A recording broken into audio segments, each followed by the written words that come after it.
শেখ হাসিনার নির্দেশেই জুলাই গণঅভ্যুত্থানে শত শত ছাত্র জনতাকে নির্বিচারে হত্যা করা হয়।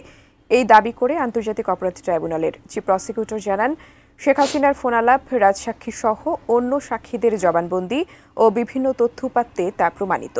শেখ হাসিনা সহ ৩ জনের বিরুদ্ধে এই মামলার বিচার প্রায় শেষের দিকে। বিস্তারিত জানাচ্ছেন জাবেদ আক্তার।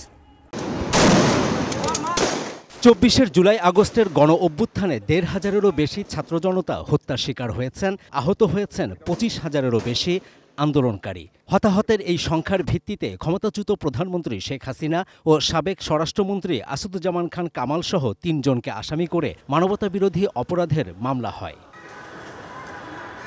বুধবার এই মামলায় গ্রেপ্তার থাকা একমাত্র আসামি সাবেক আইজিপি চৌধুরী আবদুল্লাহ আল মামুনের উপস্থিতিতে চতুর্থ দিনের যুক্তিতর্ক উপস্থাপন করেন chief prosecutor Mohammad Tajul Islam.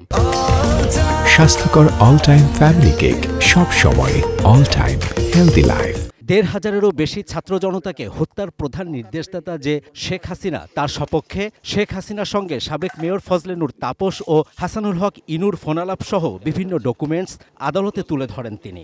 আন্দোলনকারীদেরকে lethal weapon ব্যবহার করে হত্যা করার নির্দেশ দিয়েছেন। পুলিশ বাহিনীর তদানীন্তন যিনি প্রধান, তিনি সরাসরি কোর্টে সাক্ষী দিয়ে বলেছেন যে এই লিথাল ওয়েপন ব্যবহার করা, হেলিকপ্টার ব্যবহার করা বা ড্রোন ব্যবহার করার ব্যাপারে নির্দেশনা তিনি পেয়েছিলেন।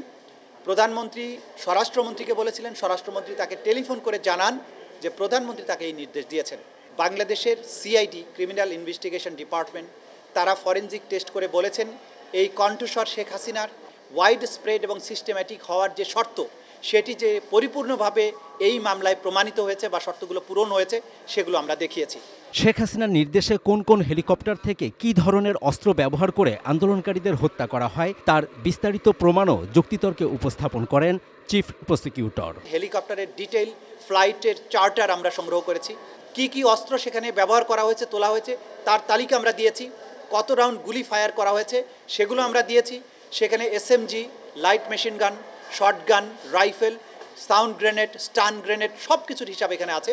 বুধবার জুলাইয়ের মানবতাবিরোধী অপরাধের ৮টি মামলায় গ্রেপ্তার থাকা ৪৫ আসামিকে ট্রাইব্যুনালে হাজির করা হয়। এর মধ্যে উবাইদুল কাদের সহ ৪৫ জনের বিরুদ্ধে মামলার তদন্ত প্রতিবেদন দাখিলের জন্য ৮ ডিসেম্বর পর্যন্ত সময় দিয়েছেন ট্রাইব্যুনাল ১। ২-৩ করে গ্রুপ করে সবার বিরুদ্ধেই প্রায় তদন্ত রিপোর্ট সমাপ্তির দিকে আছে। খুব সহসাই এদের বিরুদ্ধে তদন্ত রিপোর্ট এবং ফরমাল চার্জ দাখিল হবে।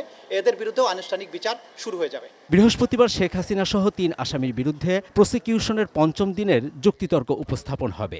আমরা আশা করছি, চেষ্টা করব শেষ করতে, তারপরে হয়তো ডিফেন্স বলবেন, এরপরে হয়তো আমাদের জবাব দেওয়ার বিষয়। Javed Akhtar, ATN news, Dhaka.